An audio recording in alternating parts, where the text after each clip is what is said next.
Boa noite, senhoras e senhores, organizadores. De fato, eu diria até nos últimos anos, é um fato inédito. A gente quer parabenizar o meu filho, o Kleber, pela iniciativa com a doutora Ana. Tá? Esse evento assim, tão multidisciplinar e importantíssimo dos dias de hoje. Outrora também era muito importante, mas cada vez mais através do meio diagnóstico mais específico, sabe? Então realmente vai agregando profissionais de competência altíssima, sabe? Que congrega a cidade da Grande Dourados. Então os especialistas estão de parabéns. A gente fica muito feliz, tá, por estar convivendo numa sociedade assim tão científica e tão progressista aqui no Cone Sul do Mato Grosso do Sul. Para os nossos colegas que há 50 anos iniciei minha carreira acadêmica na Faculdade de Medicina do Triângulo Mineiro, eu diria que é um grande passo na medicina e cada vez mais vocês vão sentir que quando vocês estiverem com 45 anos de formado, normalmente o tempo passou tão rápido que você nem conseguiu dimensionar o motivo pelo que passou. Tamanho é o comprometimento que temos que ter com a nossa profissão, com os nossos pacientes, com o desenvolvimento científico, e vocês estão certinhos aí sentados. Eu agradeço a presença de todos. Tá? Como havia dito, sabe, o tratamento do câncer de mama é cada vez mais complexo, sabe? E realmente não tem fim, e não existe um fim exato, é um infinito no infinito, né, doutor Haroldo? Então realmente é muito preocupante e todos nós devemos acordar, atividade multidisciplinar, onde abrange de enfermagem, psicólogo, a família, tá? O paciente, obviamente, sabe, que é o foco central, e as especialidades afins que tratam o paciente. Né? Então, emocionalmente, é um paciente que deve ter uma atenção muito especial por todos, que nós sabemos que o fator humoral, sabe, é importante no resultado final do tratamento. Tá, pessoal? Então, eu agradeço a oportunidade de estar dando a abertura desse evento, sabe? Tá? E com o decorrer do período de hoje, isso vai ser muito rápido, né, muito fugaz, para falar de um tema tão abrangente e importante. Mas está de parabéns e muito obrigado pelo momento. Obrigado.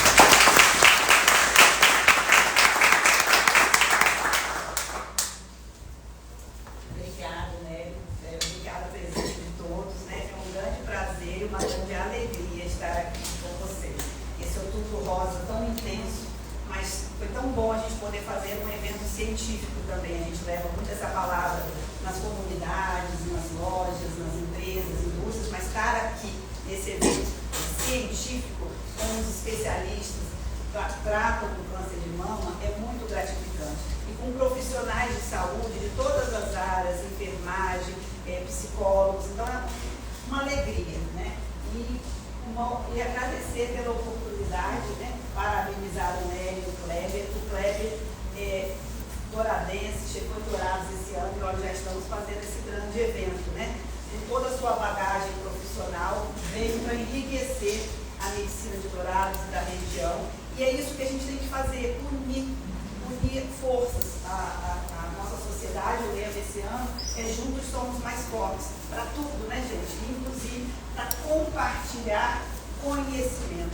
Todos nós aqui vamos ganhar hoje em aprendizado, nesse compartilhamento que nós vamos fazer. Então, parabéns a vocês. O Kleber também veio acompanhado da esposa Laís, eles altamente dourados, todos nós, né, ganhamos com a mesma excelente bagagem profissional, e todos vamos enriquecer e vamos somar, vamos nos unir em prol de uma medicina mais ética, mais correta e baseada melhor nos conhecimentos científicos. Obrigada pela oportunidade.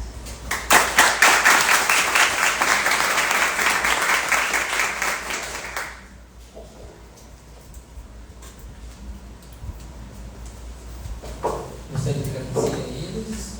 Chamo a pauta para a próxima prevenção do câncer de mama, palestrante de doutora Laís Serra Braga, residente de ginecologista obstétrica formada pelo Hospital das Clínicas da USP, possui título de especialista na Febrasco MD, pela Neurogineologia pela USP. Moderador, Dr. Rafael Suzin, chamo ao palco.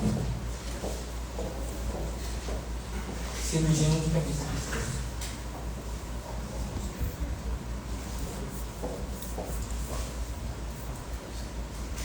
Oi, gente, boa noite. Meu nome é Laís. Eu sou gestora sobre obstetra e a primeira palestra de hoje vai ser sobre prevenção. E eu acho assim, é importante a gente começar nesse tema porque aqui a gente tem muitos acadêmicos, a gente tem ginecologistas gerais, eu não sou mastologista mesmo, então o que todos nós devemos saber para a gente não perder esse diagnóstico, certo? Então vamos lá, primeiro falando da importância, essa é a primeira causa de morte por câncer no Brasil, em todas as regiões do Brasil, exceto a região norte, né, que é a principal causa de câncer, a principal causa de morte por câncer é câncer de colo do útero. A estimativa do INCA em 2023 foram 73.610 casos novos, o que dá 41,89 casos em 100 mil mulheres. Eu trouxe dois gráficos que eu achei bem interessantes, né? Vou primeiro dar uma explicada geral e depois a gente vai problematizar um pouco esses gráficos. O primeiro deles, ele mostra a taxa de incidência de neoplasia de mama por estados. Então a gente consegue ver que onde tem mais incidência é na região sudeste, o estado do Mato Grosso do Sul é onde tem bastante incidência, enquanto a região norte ali, ela tem menos incidência. E na outra figura a gente tem a taxa de mortalidade, e aí a gente vê que a região norte tem uma mortalidade um pouco mais alta, especificamente o Amazonas, enquanto que, por exemplo, Minas Gerais e Mato Grosso do Sul tem uma mortalidade mais baixa. Né? Olhando isso superficialmente, a gente pode chegar nessa conclusão, porém, né, provavelmente a gente tem alguns problemas de dado ali na região norte, né?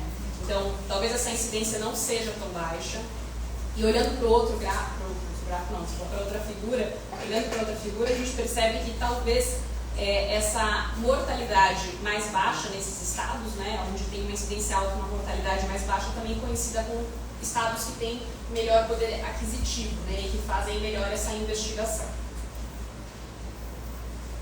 Então vamos lá, sobre a prevenção, eu queria trazer primeiro um tema, recapitular o que é a prevenção primária, secundária, terciária, né? Então a prevenção primária, ela age sobre os fatores de risco, então ela age quando a doença ainda não existe, certo? Então a gente quer primeiro atuar sobre esses fatores justamente para reduzir a incidência da doença. E por que isso? Porque a maioria dos cânceres de mama não são hereditários, né? A gente sabe das mutações e que isso pode ser passado sim de mãe para filha, etc. Mas a maioria não são hereditários e são influenciados pelo ambiente, né? E quais são os fatores de risco básicos que a gente vê aí? Obesidade, sedentarismo e diabetes e alterações de insulina. Então, todas as medidas que a gente for fazer para prevenir a doença vai tentar prevenir esses fatores de risco.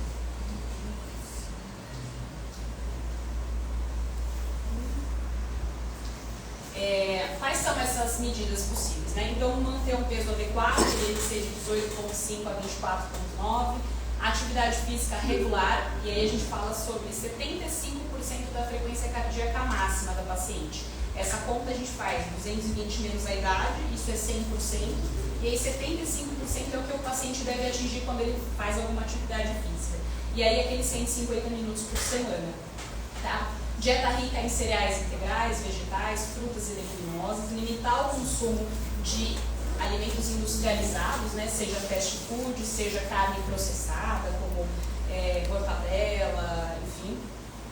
E também limitar a carne vermelha, o que eu acho interessante porque o nosso estado consome bastante carne vermelha e o recomendado é que a gente faça ingestão de até 3 porções de 150 gramas na semana.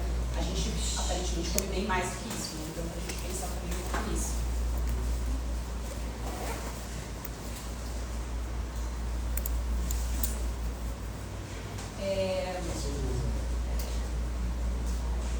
Além disso, né, limitar o consumo de bebidas açucaradas, o consumo de bebidas alcoólicas, alguns suplementos para prevenção de câncer que têm teores muito mais altos do que os recomendados, e para as mães, se possível, amamentar seus bebês, porque isso também é um fator de proteção. Sobre a prevenção secundária, então, que é o que a gente, né, quando a gente pensa em prevenção, a gente já pensa nela. A prevenção secundária é quando a doença já existe, né, mas ela é assintomática. Então a gente quer fazer um exame inicial justamente para tratar e evitar que a gente encontre uma doença depois muito mais agressiva, né? E a finalidade é ter um fim realmente curativo da doença. Então o que diz a OMS, por exemplo? Ela fala para fazer o rastreamento a partir de 50 anos a cada 2 anos, enquanto a Sociedade Brasileira de Mastologia, o Colégio Brasileiro de Radiologia, a FEBRASGO, falam a partir de 40 anos anualmente. Eu coloquei aqui a US Task Force porque ela é uma instituição americana que fala sobre os exames de prevenção nos Estados Unidos. E ela defendia veementemente que deveria se começar a partir dos 50 anos bianualmente.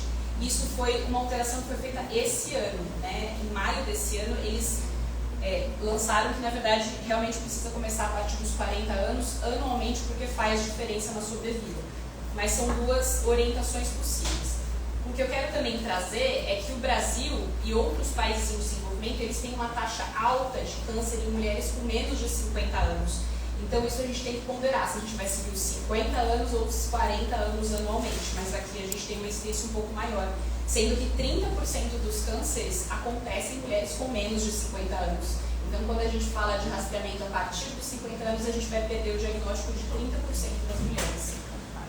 E até quando, né? A rigor até os 74 anos, mas a gente precisa entender qual é a expectativa de vida dessa paciente. Hoje em dia a gente tem uma medicina avançada, pessoas que têm estilos de vida mais saudável e que 74 anos você sabe que a pessoa vai viver mais 10 anos. Então é possível você prolongar aí, essa recomendação, tá? E uma coisa interessante é a mamografia a gente não faz em mulheres com menos de 30 anos. Existem outros exames para rastreamento se for necessário, porém em mulheres com menos de 30 anos a mamografia não. E outros exames, né? Então a ultrassonografia, por exemplo, ele não é recomendado como uma rotina usual para a busca de câncer de mama, assim, falando de rastreamento geral. Porém, ele é um exame interessante para pacientes que têm mamas densas. Então, porque a mamografia geralmente não vai muito bem, às vezes vem até como um BRCA0, então a gente considera fazer um ultrassom de mamas. A ressonância é a mesma coisa, então ela também não é um exame para risco habitual, mas ela é interessante ou quando o ultrassom e a mamografia não são conclusivos, ou também quando se trata de um carcinoma oculto, que é o caso de um exame não detectar nada, mas a paciente ter, por exemplo, um linfonodo axilar positivo. Então ela tem indicação de fazer a ressonância. E aí alguns casos diferentes que a gente também tem que prestar atenção. Então, mulheres que tenham a mutação dos genes BRCA1 ou BRCA2 e mulheres que tenham parentes de primeiro grau com mutação comprovada, elas têm indicação de fazer mamografia e ressonância anual a partir dos 30 anos. Tá?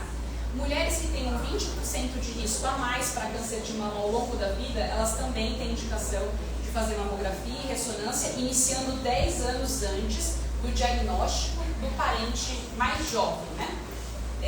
A gente calcula esse risco, tem vários modelos possíveis, eu coloquei alguns exemplos, mas exemplificando essas possibilidades eu coloquei aqui. Então, familiar de primeiro grau com câncer de mama com menos de 50 anos, familiar de primeiro grau com câncer de mama bilateral, familiar de primeiro grau com câncer de ovário em qualquer idade, ou familiar homem com câncer de mama em qualquer idade. Em qualquer uma dessas situações abaixo, essa mulher já vai ter mais de 20% desse risco aumentado.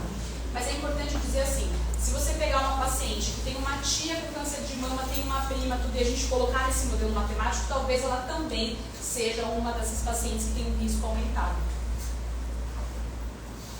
Além disso, né, pacientes que tiveram história de radiação de tórax entre 10 e 30 anos, elas também precisam fazer mamografia e ressonância 8 anos após o início do tratamento com a radiação. Mulheres com diagnósticos de síndromes, então, Ifralmene, Colden, outras síndromes que aumentam o risco para câncer de mama, elas têm indicação de fazer mamografia e ressonância a partir do diagnóstico anualmente. Tá? E outras mulheres que tenham tido diagnóstico de hiperplasia lobular atípica, carcinoma lobular in situ, hiperplasia ductal atípica, carcinoma ductal in situ e carcinoma invasor, elas também precisam fazer mamografia e ressonância anual a partir do diagnóstico. Se, né, nessa conta toda o rastreamento começar antes dos 30 anos, lembrar que ela vai fazer a ressonância, ela não vai fazer a mamografia. Então tá, dita a prevenção primária, secundária, agora a gente vai para a prevenção terciária. Do que se trata? Se trata da mulher que já tem sintoma, né? E quais são os sintomas mais frequentes? Esse é um flyer do INCA aí, para a gente não esquecer. Então, caroço, né, ou nódulo, geralmente é o mais comum de aparecer. alguma alteração no mamilo, por exemplo, uma retração, nódulos na região embaixo dos braços, que seriam os próprios linfonodos aumentados, né? Uma expressão positiva nos mamilos, e aí é importante falar que a água de rocha e a secreção sanguinolenta são as mais suspeitas, né? Ou alguma alteração da pele, então a pele em casca de laranja, ou uma pele muito avermelhada, isso já é uma paciente com risco alto. Para essa paciente a gente vai fazer ultrassom e mamografia em qualquer faixa etária, lembrando do corte dos 30 anos para mamografia. Sobre o autoexame das mamas, que a gente fala, né? Então a OMS, ela orienta a fazer o autoexame, mas ele em nenhum momento substitui o exame clínico do médico e a mamografia. O mais importante sobre o autoexame é o autoconhecimento. A gente sabe muito que as pacientes, a primeira vez que se palpam, elas tendem a achar alguma coisa, né? Porque tem muito tecido adiposo ali, então é comum que ela sinta algum nódulo. Acho que o mais interessante a fazer, na verdade, é orientar a paciente na nossa frente como ela deve fazer o autoexame, para ela se conhecer como é a mama dela e o que aquilo é normal, né? Agora, a partir do momento que ela faz isso repetidas vezes, ela vai ter uma comparação. Se aparecer alguma coisa diferente, aí sim ela vai conseguir ver que aquilo não é normal. E uma vez visto isso, ela precisa buscar imediatamente um profissional de saúde. Indicado fazer sempre depois do período menstrual.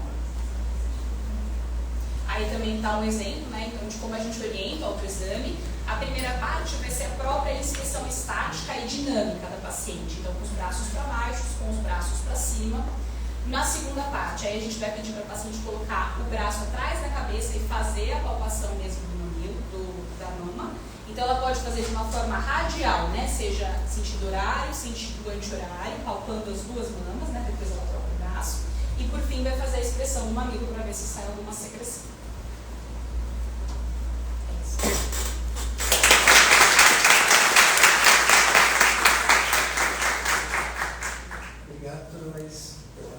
Excelente apresentação. Eu agradeço a comissão organizadora também pelo convite e gostaria de brevemente traçar alguns comentários, ou tecer alguns comentários sobre essa questão da prevenção.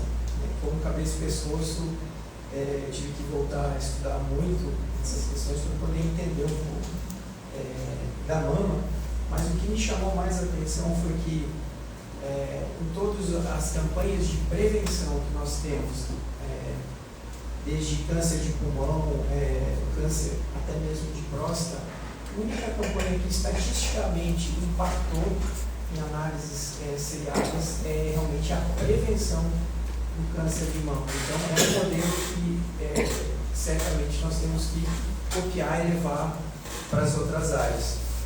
Especificamente em cabeça e pescoço, a nossa campanha começou em 2014, então ainda é um bebê comparado ao que foi feito ao longo de tantos anos na questão da mama.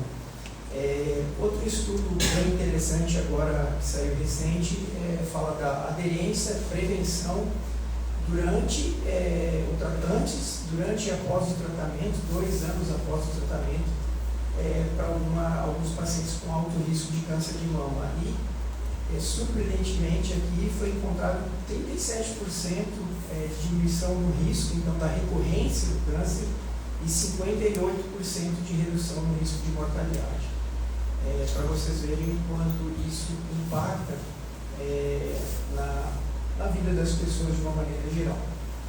Uma questão que chama a atenção, eu coloco agora até para debate, é que há ainda muita dúvida e há algumas discussões intensas a respeito da terapia de reposição hormonal. Tá? Eu acho que esse é um tema que vale, também cabe para a prevenção. Eu gostaria que a doutora Laís falasse um pouquinho, né, que a gente tem algum tempo, e após eu vou abrir para perguntas sobre essas questões de prevenção. Sobre a terapia de reposição hormonal, a gente sabe que sim, aumenta o risco para câncer de mama na seguinte situação: quando a paciente faz uso de estradiol e progesterona sistêmica e quando ela tem mais de 5 anos de uso, né? Então nessa condição é verdade, aumenta. Mas a gente precisa pensar risco e benefício. Então, qual é a paciente que vai ter indicação de fazer uma terapia de reposição hormonal? Geralmente uma paciente muito sintomática, paciente que tem fogástico, que tem redução do libido, que tem secura vaginal. Então essa paciente ela vai se queixar e às vezes isso acaba com a vida dela, né? A gente tem algumas pacientes assim no consultório. Então, talvez para essa paciente o risco-benefício, talvez não, o risco-benefício, né, o benefício disso é muito maior do que o risco para o câncer de mama.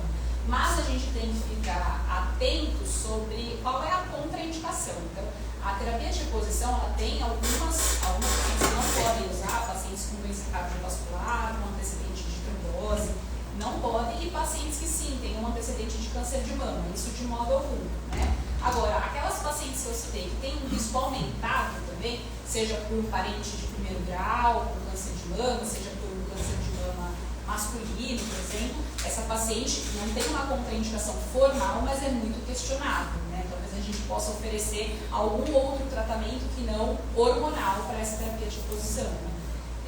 Mas é mais isso, assim, de uma maneira geral, para a população habitual, se ela for muito queixosa, a gente pode sim introduzir, claro, tendo os exames de rastreamento dela tudo normal e seguindo essa paciente também depois. Outra questão que surgiu aqui, é importante, temos um grande número de mulheres com prótese mamária, né? O que isso atrapalha na prevenção do câncer de mama? Como se faz, como que deve ser conduzido? Para paciente que tem prótese, geralmente você pode fazer uma manobra, inclusive durante a realização do exame, então não vai atrapalhar o rastreamento em si. E pacientes que tenham assim, muita dificuldade, que seja inconclusivo o exame por conta disso, a gente pode até solicitar uma ressonância, por exemplo. Mas em geral não atrapalha. O técnico já está até orientado como é que faz e o rastreamento segue normal. Ela também não tem indicação de fazer um rastreamento diferente ou mais frequente, isso não. Outra questão que gerou polêmica até para as doenças da tireoide há um tempo atrás foi a exposição de radiação e risco de neoplasias na tireoide. Isso comprovadamente não há para sistemas de prevenção. Na mama existe algum problema em relação a isso? Quando a gente fala até de evitar mamografia abaixo dos 30 anos, é porque a gente entende que sim, essa radiação começa a oferecer mais risco para a paciente quando ela é feita de uma maneira muito, muito precoce. Mas, fora essa idade, né, pacientes que estejam dentro do rastreamento, inclusive esse é um dos critérios para a gente eleger um exame enquanto o rastreamento tem que ser mais benéfico do que maléfico. Então, com certeza, o risco de câncer de mama, de não se detectar um câncer de mama por uma mamografia é muito maior do que de desenvolver isso pelo próprio exame, né? A gente vai evitar em pacientes muito jovens, porque, sem dúvida, aí a gente vai aumentar esse risco, mas para pacientes acima de 40 anos, tudo, o risco é maior em não fazer. Outra situação que nós estávamos comentando antes é que as diferenças entre países de políticas para a prevenção nos levam a um espaçamento do intervalo das mamografias ou desses exames em gerais. Como especialista, o que você vê em relação a isso? Porque sabemos que tem países que estão aumentando a idade para a realização dos exames e o intervalo também está sendo prolongado. O que você tem a nos dizer sobre essa situação? Eu acho que em questão de rastreamento, a gente está falando em algo populacional, muitas vezes, né? E isso custa muito, né, para o governo. Então, a gente mantém essa se você for, por exemplo, no posto de saúde, tudo, a orientação vai ser 50 anos a cada 2 anos, até por uma questão financeira, mas é o que a gente falou, assim, é uma incidência grande entre 40 e 50 anos para a gente fechar o olho, né? A gente precisa começar esse rastreamento antes. Quando a gente tem a opção de fazer isso no âmbito público, ótimo, por várias vezes a gente não tem, e é melhor fazer com 50 do que não fazer, mas em regime particular, consultório, onde a paciente tem alguma condição até de pagar o exame pelo convênio particular, é essencial que ela comece antes disso, que ela comece com 40 anos, né? Ou até antes para pacientes que têm risco aumentado. Então, eu não seguiria o dos 50 anos, a não ser que não tivesse outra opção. Eu agradeço a doutora Laís pela apresentação e, devido ao tempo, nós vamos dar prosseguimento. Acho que no final teremos algumas perguntas, né? Mas, obrigado.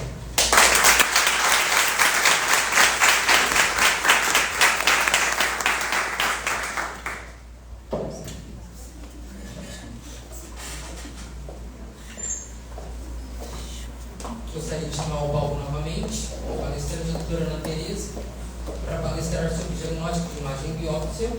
Moderadora, doutora Gisele Nui Puma, médica patologista, oncológica pelo Hospital do Câncer de São Paulo. Diretora técnica, médica e negócios do Laboratório La Paz.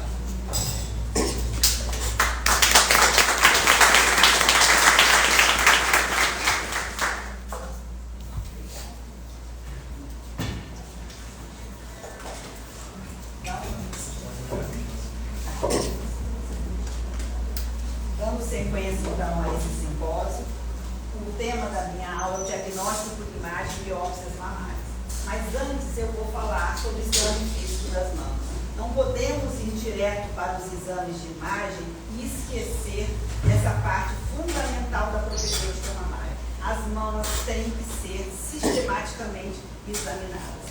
Não podemos esquecer isso para avaliar nódulos e outras alterações, mas algumas condições não vão aparecer em exame de imagem, ou podem não aparecer. Então, uma descarga papilar que a paciente refere como espontânea, unilateral, uniductal, sanguinolenta ou água de rocha, como a Laís falou, ela vai ser vista no exame físico. Não sei se vocês veem a gotinha aqui, ó, tão lindo, tinha até filmezinho também. Não, mas tá bom, é a descarga papilar. Isso você vê no exame físico. E você pode fazer uma ultrassom e mamografia e vir normal.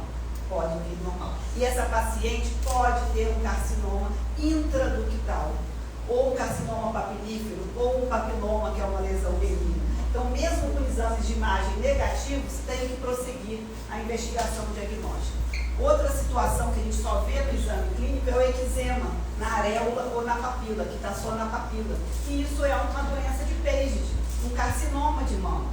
E o exame de imagem pode estar normal, nós temos que fazer a biópsia incisional da pele e descobrir essa lesão. Então, muitos estudantes aqui, a gente tem que reforçar, temos que examinar mais as mamas.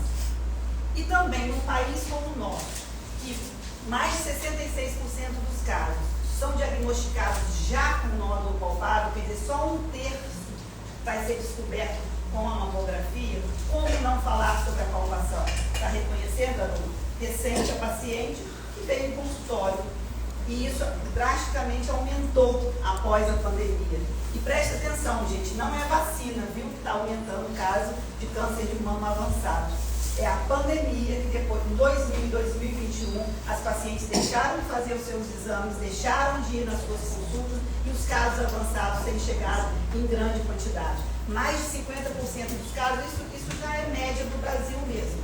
É diagnosticado no estadio 3 e 4 da doença. Então, falar de exame físico é muito importante. Então, eu fiz essa introdução sem desconto meus 2 minutos.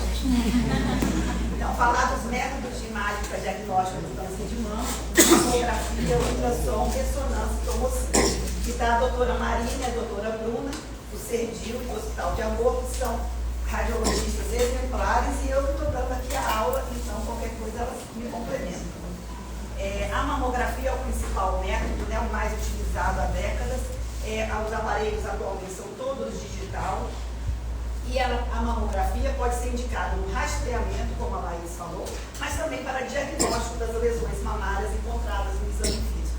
Ela deve ser realizada em 2 incidências, crânio-caudal e médio-lateral, e também as incidências adicionais, magnificação, compressão seletiva e a manobra de Eklund, que é você empurrar a prótese mamária para expor melhor o tecido mamário. Tudo isso tem que ser feito muito corretamente para avaliar essa mama. De preferência, com um médico radiologista treinado em imaginologia mamária. Ah, mas não existe isso em todo lugar. Tudo bem, mas nós estamos numa aula e a gente tem que dizer o que é o certo, o que é o correto. E felizmente aqui nós temos. Além disso, é muito importante a comparação dos exames anteriores, por isso que a gente reforça que esses exames têm que ser levados. E esse radiologista vai avaliar, junto com o que ele está laudando, as informações clínicas que nós mandamos e também correlacionar com os outros exames de imagem. A sensibilidade e especificidade da mamografia é alta, ela permite o diagnóstico precoce, como a Laís falou, é o único método que foi comprovadamente capaz de fazer cair a mortalidade por câncer de mama. Porque as mulheres que são rastreadas, e nesses países em que o rastreamento é feito sistematicamente, observa-se essa redução. E com isso reduz também a morbidade pela doença. Diagnosticando cedo, essas pacientes vão ter cirurgias menores e tratamentos oncológicos com menos complicações, inclusive reduzindo custos também. Mas só que aí que eu achei interessante trazer isso para você. Então eu falei tudo de bom da mamografia, né? Tem as críticas, o Rafael, a gente estava comentando antes, isso de colocar em 2 anos, são as diferenças que existem também regionais, e porque também cada sociedade ou cada país tem que saber onde ele quer colocar o dinheiro, onde eu vou encontrar mais câncer. Onde eu vou encontrar mais câncer é entre os 50 e 74 anos, né? Mas mais do que isso, de saber anual, bianual, eu acho que a gente tem que oferecer o melhor para a nossa paciente é anual a partir dos 40 anos, mas é a gente conhecer as limitações do método. Então, a grande limitação da mamografia é a mama densa. Por que a gente pede, recebe o resultado e não sabe explicar por que o câncer não apareceu? Porque a mama é densa. O que é densidade mamária? É a proporção entre o tecido fibroglandular e o tecido adiposo na mama. Quanto mais glândula eu tiver, vai ser predominantemente ao tipo D, extremamente densa, ela fica toda branca na mamografia. A C, ela chama heterogeneamente densa, tem mais de 50% de tecido fibroglandular. E a A e B já está com mais substituição adiposa. Então a nossa mama não é igual. Ao longo da vida, ela vai sendo lipossubstituída. Esse tecido glandular vai indo embora e vai sendo substituído por tecido adiposo. Então, nessa mama C e D, pensa assim, como se fosse numa paisagem de neve e você quer procurar um urso branco. Branco no branco, você não vê. O tumor é branco, você não vê bem nessa mama C e D. E aqui para mostrar, olha como uma mama amplamente adiposa, a tipo A, um pequeno nódulozinho branquinho você já vê. E aqui pode ter um tumorzão, não é só esse pequenininho não, já é grandão, e você mal vê, você vê a beiradinha do tumor. Olha como é importante, a gente pede um exame e não sabe disso. A gente tem que saber disso. Olha lá no outro exemplo, como que é difícil ver numa mama densa. Então, saber, se eu peço mamografia, a mama é densa, eu tenho que saber que a sensibilidade do método está diminuída e que então eu vou ter menos chance de descobrir um câncer. E também, mama densa é fator de risco para câncer de mama. Aquela mama do tipo D aumenta em 4 a 6 vezes o risco de eu ter. Como que eu não vou olhar melhor para essa paciente? Como eu não vou oferecer mais para ela? Importante constar nos laudos, não precisa mudar o BIRADS, é 2, não viu nada? Ok, mas escreve, tem sempre escrito, mamas densas reduz a sensibilidade do método e deve ser complementada com outros exames de imagem, no caso, ultrassom e ressonância. Isso aqui é muito interessante também, e eu trouxe. Essa paciente, Nancy, nos Estados Unidos, ela teve seu diagnóstico em 2004. E ela apareceu já com um tumor grande palpável. Só que ela tinha feito mamografia alguns meses antes. E ela foi atrás da explicação por que não viram o câncer dela. E a explicação, sua mama é densa, o exame não está errado. É que não dá para ver. Ela falou, mas ninguém me avisou. Não veio escrito no laudo e o médico me informou. E dali, então, ela começou uma grande campanha nos Estados Unidos. Ela começou em 2004, ela faleceu em 2018. Ela foi uma grande ativista e ela conseguiu, nos Estados Unidos, que isso virasse projeto de lei, na maioria dos estados, que todo laudo tem que constar que a mama é densa e deve ser complementada. E mais ainda, ela conseguiu que as mulheres tivessem acesso a ter o exame de imagem complementar com ultrassom e ressonância se a mama dela fosse densa. Então ela conseguiu isso a partir vamos dizer, da vivência que ela teve com a doença. E existe hoje até o Dia Mundial da Mama Densa. Temos que dar atenção a isso e saber a limitação. Câncer de intervalo é outro também que a gente tem que saber. Porque às vezes falar mamografia é bom, ela pode errar, mas o câncer de intervalo não. Você fez uma mamografia de rastreamento no intervalo que está errado, entre 2 mamografias. Eu fiz uma mamografia em outubro agora, cheguei em abril, eu noto um nódulo palpável. Tem que ir no médico. Chegou lá, fez uma nova mamografia, olha ele aqui e ele não estava presente aqui, olha lá. Então, esse tumor é um tumor, mesmo que foi complementada essa mama com ultrassom ou ressonância, esse câncer não estava lá visto. porque ele trata-se de um câncer, na maioria das vezes, do tipo HER2 ou triplo negativo, que são mais agressivos. Então é chamado câncer de intervalo. Tem que saber para explicar para o paciente. E o carcinoma lobular é outro problema, é outro desafio para nós, mastologistas, os radiologistas e até para os oncologistas. O carcinoma lobular, ele cresce diferente do ductal, que é o mais comum. Ele cresce em fileiras, né? Em cordões, chamado fila indiana. Então ele vai se infiltrando na mão, infiltra, e nada de forma nova. Quando, no final das contas, ele se une, não é assim, Gisele? Formou uma massa grande, palpável. Ela pergunta, como que eu não vi isso aqui? Porque ele era o lobular. Não é o mais frequente, é menor. Mas é assim que ele se comporta e nós temos que saber disso. Aqui também mostrando mama densa, Virades 2, a Marina que você viu essas imagens, não tem nada realmente, mas o lobular aparecendo lá no ultrassom com pequenas lesões. Mas às vezes o tumor é muito maior, no lobular é muito comum a gente ver a ponta do iceberg. Aí faz a ressonância, está enorme. Na palpação também enorme.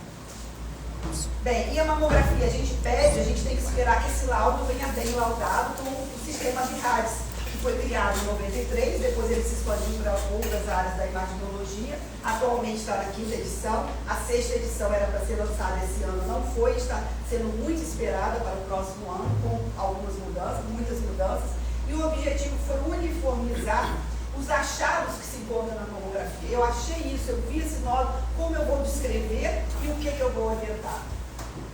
E aqui tem toda a classificação de RADs, de 0 a 6, isso está disponível em toda a literatura.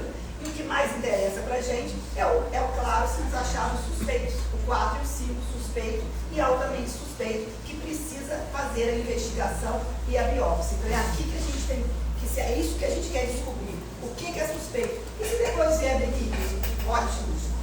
Felizmente, aquela lesão era um Virades 4, foi devidamente investigado e veio benigno. Mas tem também a porcentagem de chance de malignidade no Virades 4A, 4B e 4C e no 5. E quais são os achados de malignidade que a gente tem que estar atento, que vai vir como Virades 4 ou 5? São os nódulos, né, opacos, espiculados, mas nem todo mundo é aqueles nódulos bonitinhos, o lobular já é diferente. Microcalcificações agrupadas, heteromórficas, pleomórficas, lineares, segmentares, densidades assimétricas e distorções. Aqui é só para exemplificar microcalcificações suspeitas, tem que fazer a magnificação para laudar corretamente, estudar melhor essas calcificações. Os nódulos suspeitos, assim, fica muito fácil de ver, mas nem todos são assim. A distorção arquitetural é outra lesão suspeita. E a assimetria, olha a assimetria em evolução. Por isso que é importante levar a mamografia anterior. Essa pequena assimetria não tinha no primeiro exame. E como ela aparece ali, faz uma compressão seletiva, isso aí fica mais nítido e é uma lesão suspeita. É só para exemplificar para vocês, o Virades é imenso. Um dia, quando vocês quiserem uma aula completa, e as doutoras vão vir, né? Ultrassom de mamas é um excelente exame.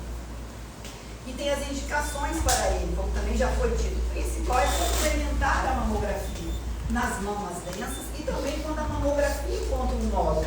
Esse nódulo no ultrassom ele vai se revelar se ele é um cisto, se ele é sólido, se é um nódulo sólido, quais são as características desse nódulo, se são de suspeição ou de benignidade. Também pacientes com prótese de silicone que faz mamografia tem que pedir junto ultrassom para complementar, quer dizer, é recomendado, não é obrigado, né, solicitar. E na presença de nódulos palpáveis, achados no exame físico, pede-se ultrassom, principalmente pacientes jovens, gestantes, lactantes, o ultrassom vai ser o primeiro exame. E o ultrassom diferencia se é cístico ou sólido, avalia as características desses nódulos. Muito importante isso, a mamografia é uma grande limitação, é a densidade mamária. Aqui ela não se altera tanto com a composição da mama, se ela é mais adiposa ou se ela é mais glandular. Tem o ultrassom também second look. O que é isso?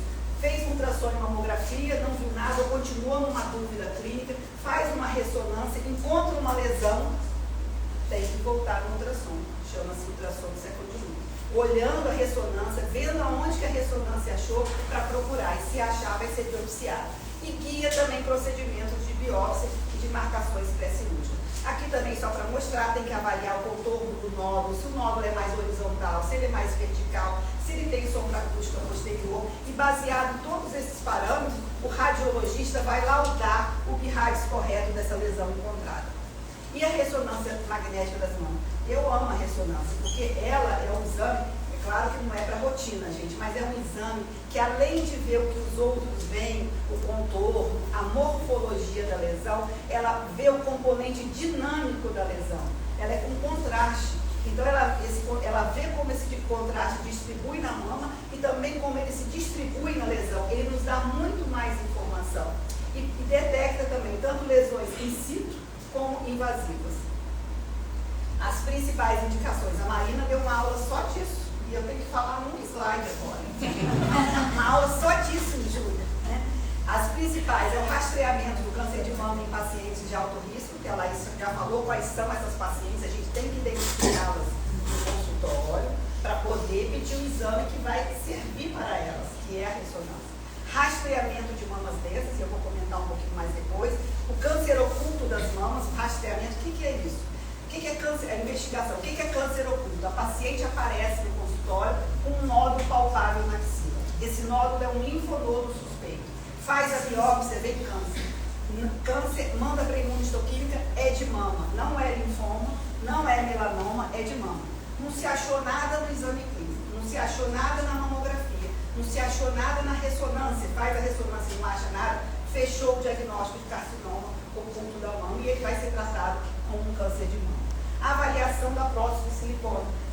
Sistematicamente, não é sistematicamente, tem indicação de fazer, porque é o melhor método para avaliação de suspeitas de cultura, etc. A avaliação da extensão do câncer na fase pré-operatória. Tem pessoas que criticam, porque acham que fazer ressonância vai aumentar a taxa de mastectomia. Quando a ressonância é bem feita, não aumenta. A gente vê melhor a lesão, se é daquele tamanho mesmo, se a lesão não é multifocal, se não tem um componente, às vezes, do que está em situ extenso, avalia a axila, avalia a bilateralidade. Hoje eu não sei mais operar sem a ressonância e bate certinho, não é? Gisele, Marina, depois quantas vezes a Gisele fotografa o laudo da ressonância, quando eu falo que é multifocal, eu falo, tem que achar esses focos, né, Maria Júlia? E achei todos os focos que foram descritos na ressonância. Tem limitações, mas é muito importante. Achados inconclusivos pelos métodos de imagem. Então, ficou em discordância, a ressonância pode nos ajudar. E a avaliação a quimio neoadjuvante, fazer a quimio antes da cirurgia, quando termina a quimio, repete a ressonância para ver o quanto que aquele tumor regrediu, qual foi a resposta daquele tumor. E aqui só trouxe rapidamente também, a ressonância tem vindo fortemente para as mamas densas e extremamente densas. É cada vez mais forte essa recomendação.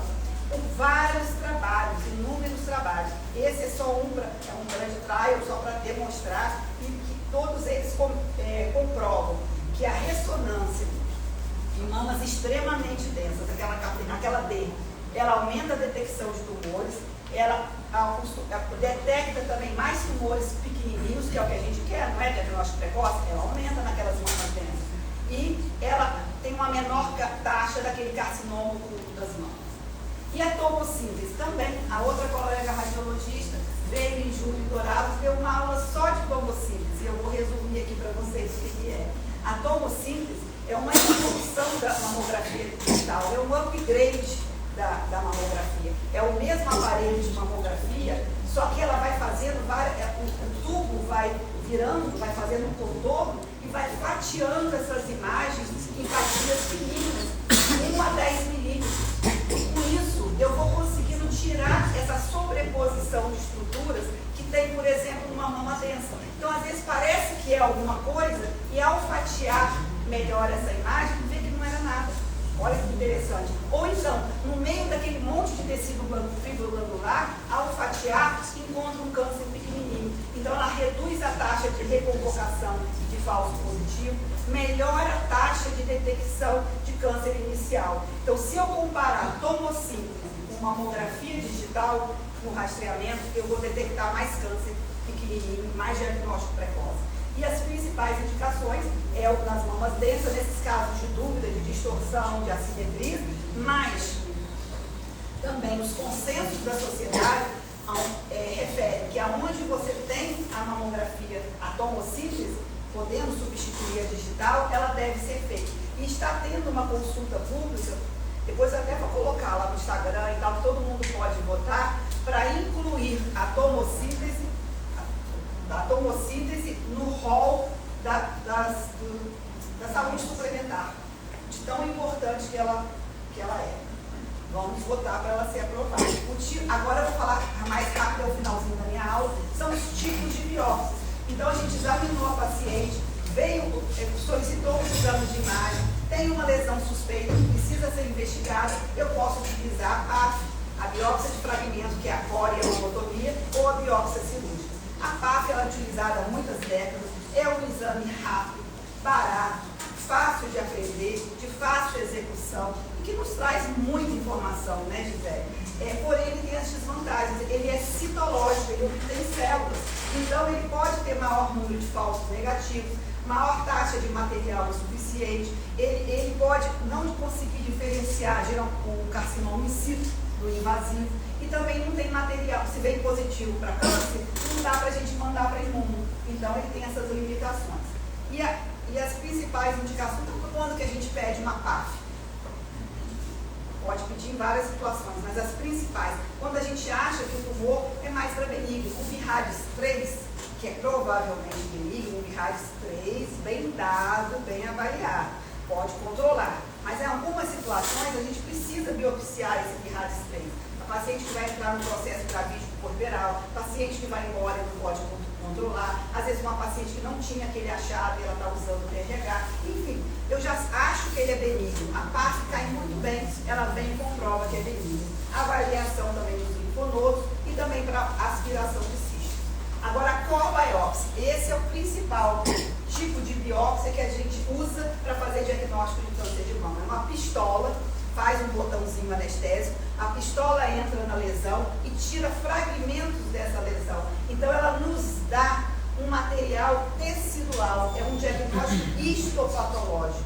Eu estou fornecendo isso para o patologista, né? E com esse diagnóstico histopatológico, confirmando que é câncer, pode ir para imunohistoquímica, e lá na PAF não pode. As vantagens, é um diagnóstico bem mais preciso, com alta acurácia e especificidade próxima a 100, menor taxa de material insuficiente, de falsos negativos, mas tem algumas limitações.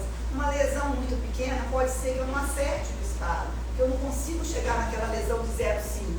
Lesões muito profundas, lesões próximas à prótese. Então, aquele disparo pode me trazer complicações. E as principais indicações é no BIRADS 4 e 5, inclusive microcalcificações feitas com estereotaxia. E sabe aonde que tem estereotaxia na nossa cidade? No Hospital de Acordo, a Marina faz. A Bruna também, né? Lá faz a biópsia guiada com estereotaxia. Porque a microcalcificação, gente, eu só vejo na mamografia. Eu não vejo no ultrassom. Então eu não posso biopsiar pelo ultrassom. Eu tenho que biopsiar numa mesa dedicada com essa estereotaxia, uma mesa própria para eu acertar essas microcalcificações. E a mamotomia, que é uma biópsia com aspiração a vácuo. Então, ela não é uma agulha, é uma cânula. Então, o calibre dela é maior do que a da corbiópsia. Qual é a vantagem? Eu consigo mais material do que com a corbiópsia. Uma única inserção que vem aspirando, fazendo um vácuo naquela lesão, e o material vai indo todo para aquele aparelho. Só tem um em Campo Grande há 1 ano. Esse exame é antigo, esse método de biópsia é antigo. Chegou muito importante faz 1 ano e só faz guiado pelo ultrassom. E a mamotomia a gente pode fazer pelo ultrassom, guiado pelo ultrassom, pela mamografia e até pela ressonância com agulha de titânio. As vantagens são a mesma da COP, porque fornece um diagnóstico histológico, várias amostras numa única inserção, permite até ressecar uma lesão completamente, mas aí a gente tem que deixar um clipe no local, mas um papiloma às vezes é retirado com uma biópsia aspirativa a vácuo, e tem menos risco de subestimação, e também para pacientes com prótese, você não tem esse risco de danificar a prótese, porque ela não vai atirar como na corbiópsia, ela vem aspirando a lesão. Então a gente tem que, vamos dizer, trazer isso, porque é mais um método de biópsia que vai nos ajudar muito, a gente tem que ter no nosso meio. E a biópsia cirúrgica, pode ser incisional, você retirar um pedacinho de pele, lá como aquele primeiro slide da doença de Paget. Uma biópsia excisional, que você retira toda a lesão, no caso de um ducto que você está desconfiando que tem nódulo, ou de lesões não palpáveis, que o resultado da biópsia deu confuso, e você tem que retirar aquela lesão. Para você retirar uma lesão pequenininha na cirurgia, você tem que marcar essa lesão com fios metálicos. Quais são os materiais? Um fio metálico, o roubo, o tecnésio ou corantes. O que a gente usa é o fio metálico, que eu coloquei aqui para exemplificar, retirando as microcalcificações. Pode ser também guiado pelos 3 métodos. Muito obrigada.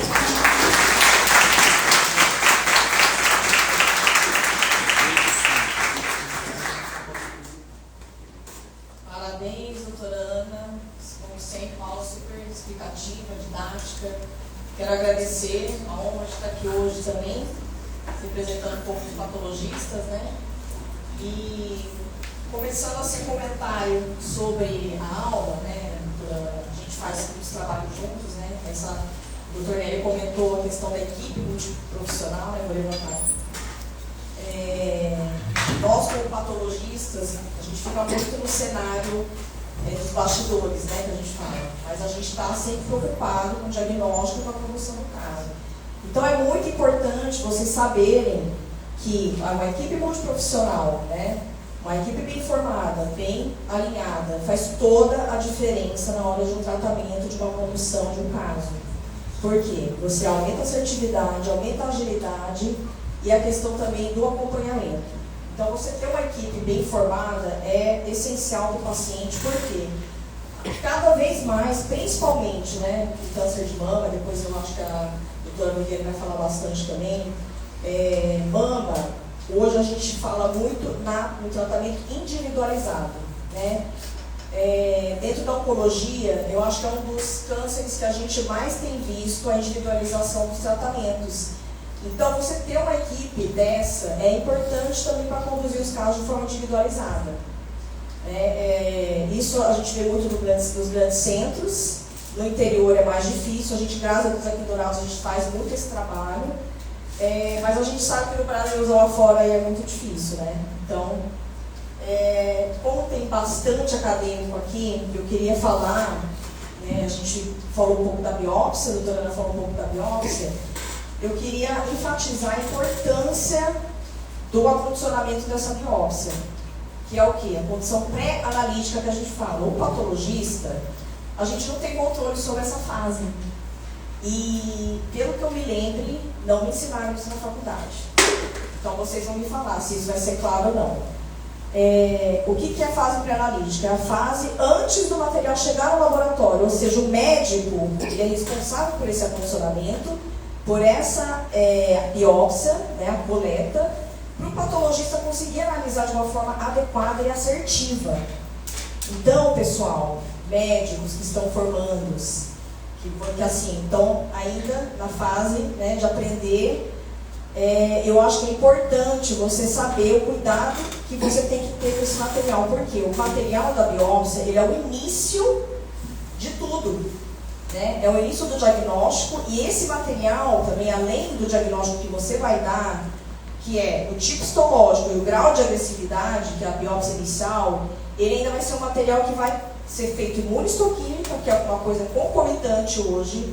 Não se fala mais em tratamento de câncer de mama sem se fazer a imunistoquímica antes.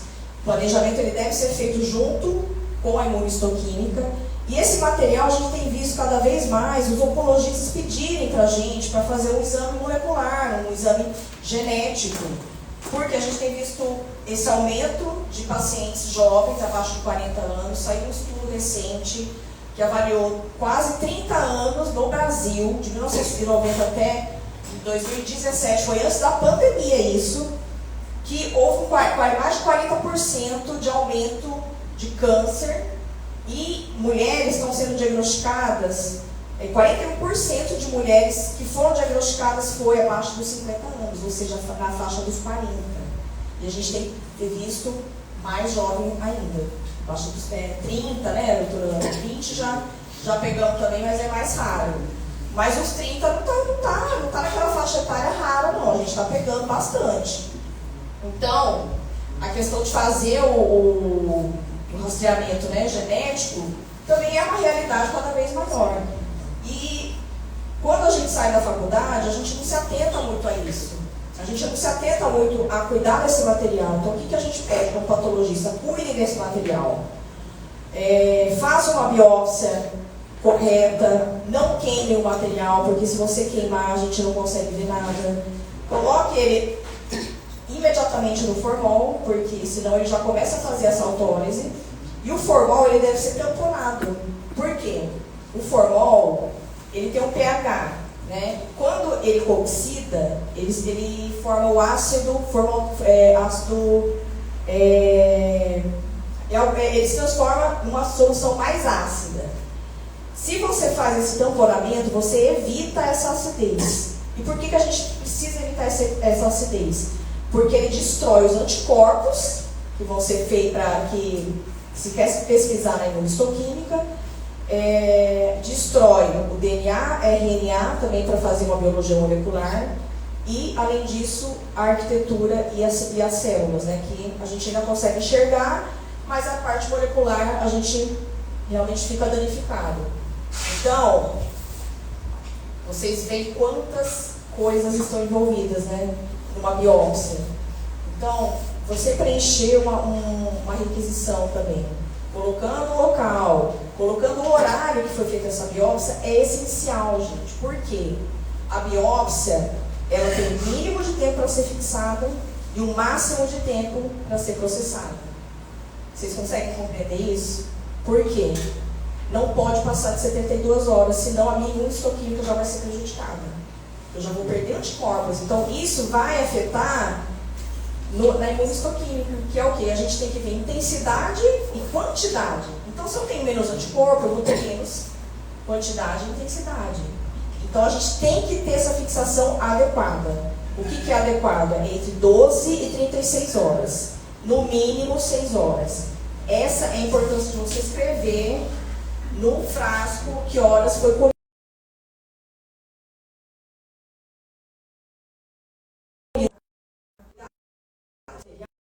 Porque é o início do diagnóstico. Então você tem que preencher de uma forma legível, com todas as hipóteses diagnósticas. O patologista, ele faz muito essa integração com o dado clínico, com a imagem, porque o patologista ele faz a confirmação de tudo o que está sendo investigado.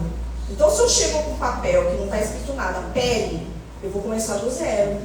Vocês compreendem? Conseguem entender isso? Ou seja, eu não sei nada da clínica, eu vou dar um descritivo. Eu vou conseguir avançar. Então, veja a importância de tudo isso. Eu estou trazendo a questão patológica para a prática médica. Tá? Se eu conseguir transmitir isso para vocês, eu vou ser uma patologista muito feliz hoje.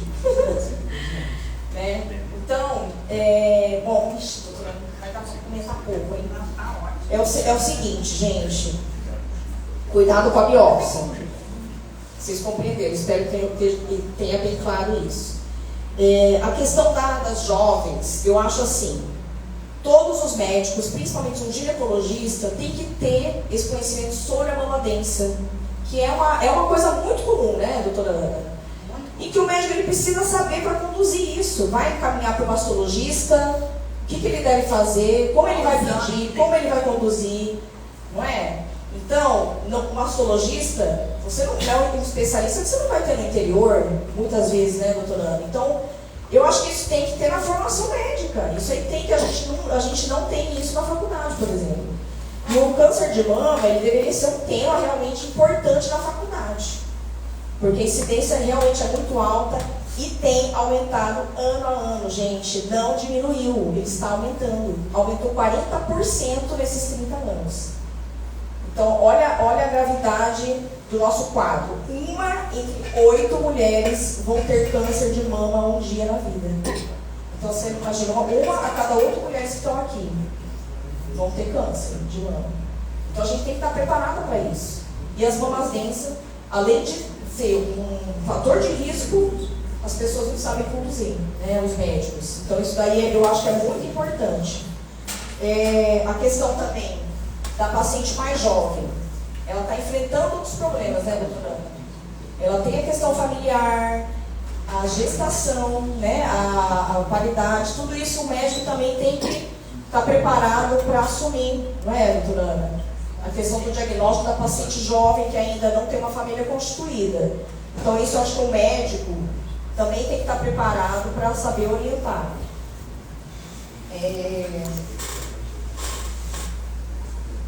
Sobre o câncer de intervalo, que a senhora falou, eu vejo assim, muito na rede social, eu mito, né, na questão da mamografia, se a incidência tem risco, e eu acho que a gente tem que difundir sobre o câncer de intervalo. Ele é raro, mas ele está acontecendo. Ou seja, se você não faz a mamografia anual, você vai atrasar ainda mais esse câncer, que ele é agressivo e que ele é de intervalo. A gente vê pacientes que fazem anualmente o câncer e que fazem anualmente a mamografia e perguntam, mas por que eu tive esse câncer, né? Eu faço todo ano a mamografia e eu tive esse câncer entre as mamografias e foi um câncer de intervalo. E primeiro também, às vezes elas falam, eu fiz a mamografia e não tinha nada e agora eu tenho. Só que você pede a mamografia anterior faz 2, 3 anos. Então, muitas vezes é isso. A gente corre tanto, parece que eu fiz ontem meu exame, e já faz quase um ano. Então, a gente tem que estar atento também, que às vezes é o exame que já está ativo mesmo. E outra coisa, rapidamente, assim, vou comentar só mais 2 coisas rapidinho, tá? Sobre os seromas, doutora Ana.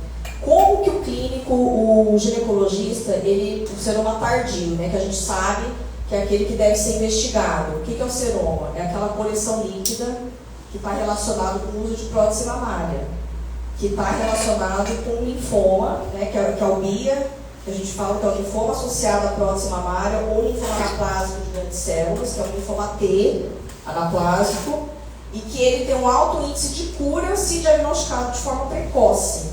Então, a gente sabe que esse seroma, quando ele passa de 1 ano, ele deve ser investigado, né? Então, como que a gente vai conduzir essa investigação, né? E se o ginecologista ele tem que passar isso para o mastologista, se ele pode começar já a fazer uma investigação inicial antes de encaminhar para o colega, né? Já para adiantar alguma coisa. Geralmente são os plásticos, elas voltam os plásticos e eles investigam ou encaminham para a gente investigar.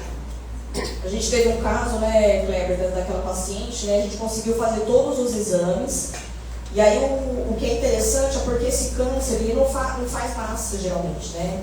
Então, o que se deve investigar é o líquido. Então, a gente tem que o plástico ele tem que ter o cuidado de fazer essa coleta de uma maneira que vá fazer todos os exames necessários, né? E saber conduzir, eu acho que bem esses casos para fazer um diagnóstico precoce. É importante precoce. deixar claro que isso não tem nada a ver com o câncer de mama. É um câncer muito raro associado à próstata, muito, muito raro. Não tem a ver, Ele é bem raro. Não tem nada a ver com o câncer de mama e não é tratado como câncer de mama. Mas é só a questão da investigação, né? Porque também está relacionado com as coisas de imagem, né? Eu acho que é a lobotomia, né? A senhora falou que é muito importante, acho que é um exame bem importante mesmo, e que ele também já faz tratamento muitas vezes, né? A lesão pequena consegue ser totalmente removida. Principalmente nos casos de microcalcificação, né? Muito importante. Vamos ver se a gente traz os dourados. Isso aí. Acho que é isso. Obrigada, pessoal.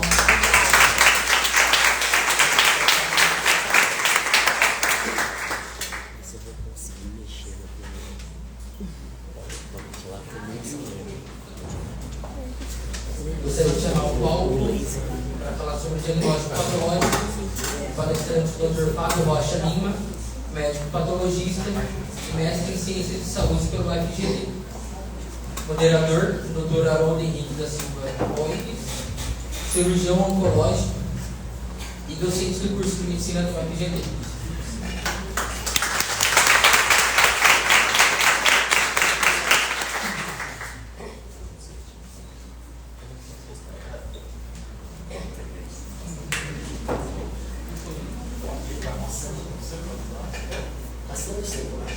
Eu só vou usar aqui Alô?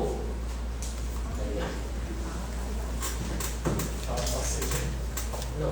Deixa eu cortar. Quer apertar? Deixa eu cortar. Alô?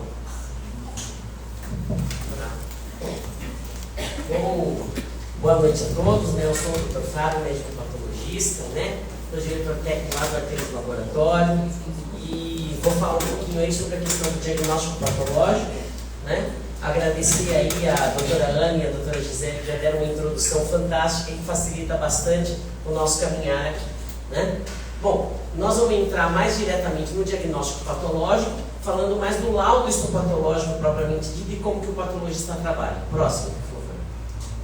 Bom, o médico patologista é o médico especialista no diagnóstico anatomopatológico. Então, diferente dos clínicos, que se baseiam em sinal e sintoma para dar o diagnóstico, a gente se baseia na morfologia, na forma, né? Então, é a alteração na anatomia e na histologia normal, aquilo que está alterado, então a gente vai ver. Então, é olhando para as células, vendo aquelas células alteradas, eu vou dar o diagnóstico. Próximo, por favor. Tá?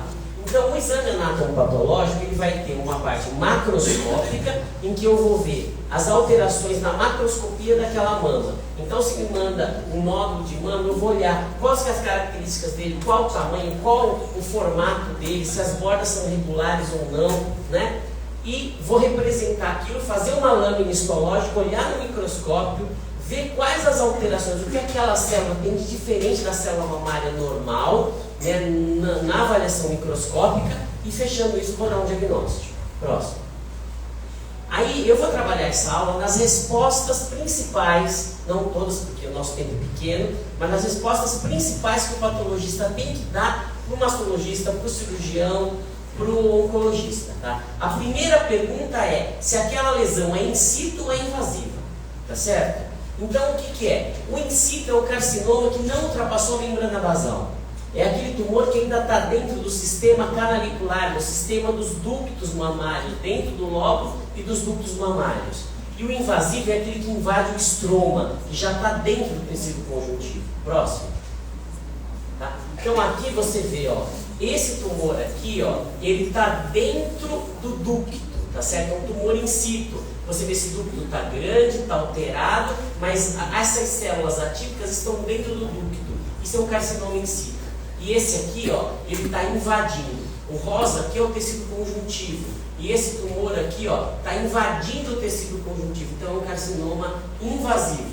Esse carcinoma, não, a princípio, não dá metástase, porque ele não invadiu o estroma e não invade vaso. Esse daqui já é um invasivo, que é um câncer mais avançado. Próximo. A próxima resposta que eu tenho que dar é qual é o tipo histológico do tumor. Tá? Existe uma lista gigantesca de tipos histológicos e ainda tem mais tipos do que isso aqui. Isso aqui são só os mais comuns. Tá? Mas o bom é que a grande maioria dos tumores estão aqui nos primeiros tipos. Tá? No carcinoma ductal, o antigo ductal invasivo, que é o carcinoma invasivo de tipo não especial, mais ou menos 70% dos tipos de câncer de mama vão estar aqui. Depois tem o lobular, o tubular, o cribiforme, o mucinoso e outros tipos aqui mais raros, que não vai dar tempo da gente ficar falando de um por um aqui numa palestrinha de 10 minutos, né? Próximo. Então aqui, né, nós temos um corte histológico, né, são fotos lá do laboratório, né, em que a gente tem aqui um carcinoma ductal invasivo, né, o tipo não especial, em que você tem as células atípicas epiteliais, formando às vezes túbulos, às vezes blocos mais sólidos, infiltrando o estroma. Próximo. O segundo tipo, que é o carcinoma lobular, né, que a doutora Ana citou, né, que é aquele tumor que não forma aquela massa inicial, e ele tem a característica o quê? De fazer uma infiltração, né, em fila indiana. Né? Você vê essas células todas enfileiradinhas, você vê que esse aqui é um tumor avançado, ele já está invadindo o tecido muscular esquelético aqui, né? E você vê no maior momento as células atípicas, malignas, infiltrando aqui o tecido. Próximo.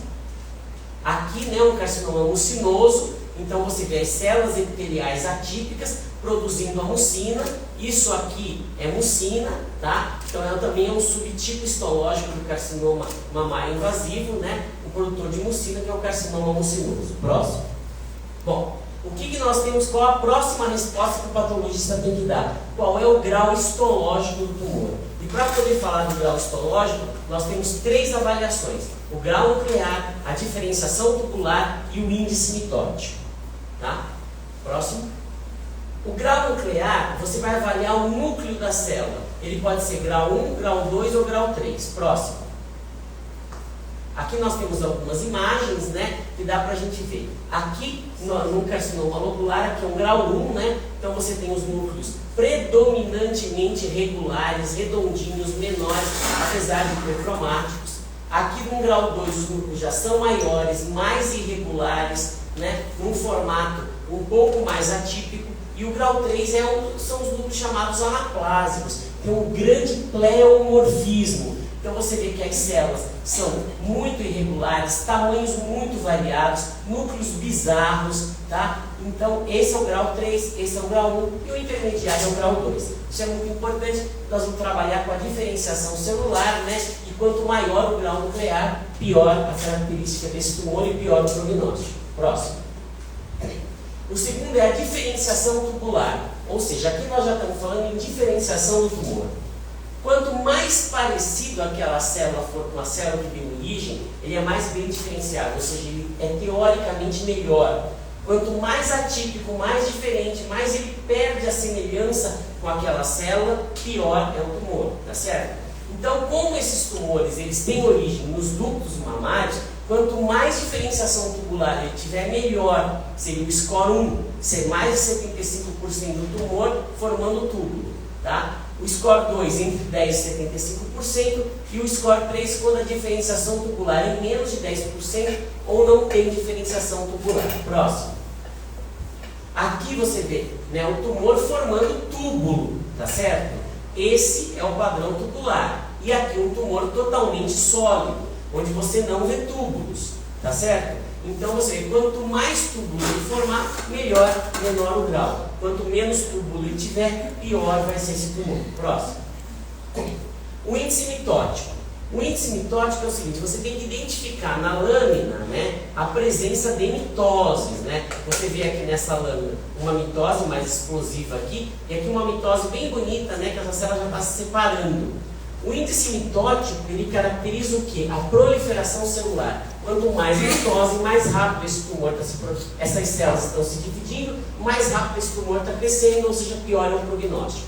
E também tem 3 graus. Eu não coloquei o número aqui, porque esse número varia do tipo de microscópio. Aí vocês vão receber um laudo lá do LAPAC, ou lá do CDM, ou lá do Artemis, e aí vai acontecer o que? O número está diferente, vai falar, o doutor Fábio colocou o número errado ali. Não é isso.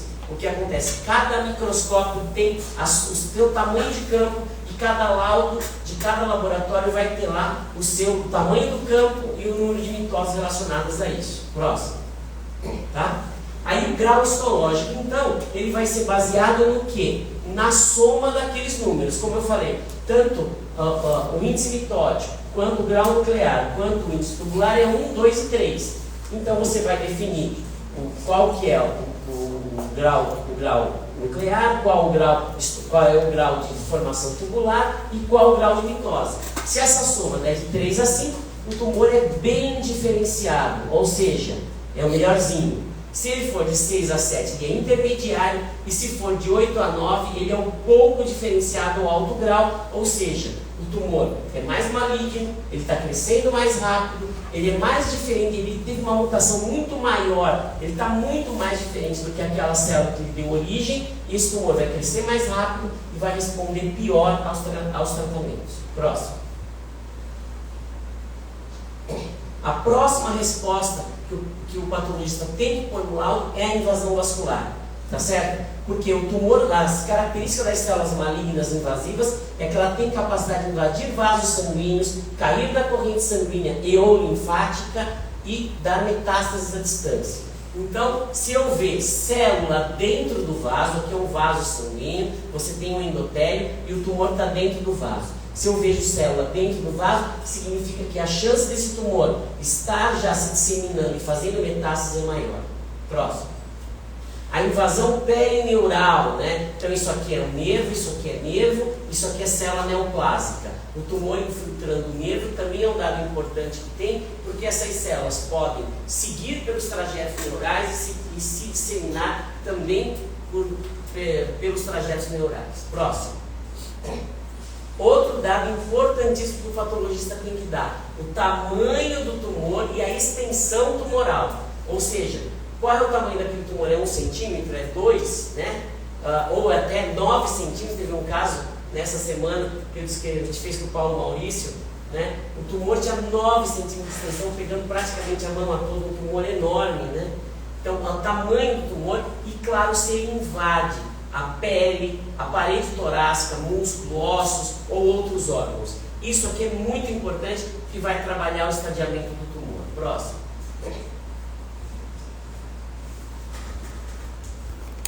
Tá? Outro dado importantíssimo a ser respondido: margens cirúrgicas. Tá? Então, quer dizer, eu tenho que pôr no laudo se a margem está livre ou comprometida. O que é a margem? Saber se o tumor foi tirado do treino. Quando eu dou margem livre, o tumor foi totalmente ressecado da cirurgia, e é isso que o cirurgião espera, né? Que é o tratamento cirúrgico completo com a ressecção completa do tumor. Margem comprometida significa o quê? Que o tumor foi cortado e sobrou tumor na paciente. E isso nunca é bom. Muitas vezes o paciente tem que fazer uma ressecção a mais, né? Ou um tratamento complementar a mais, dependendo de como ficou essa margem. E claro, muitas vezes o patologista é chamado no centro cirúrgico, no exame intraoperatório de congelação, para dar essa resposta na hora da cirurgia. Avaliar se esse tumor foi tirado inteiro ou não, e se não foi, o mastologista pode ampliar essa margem já durante o ato cirúrgico. Próximo.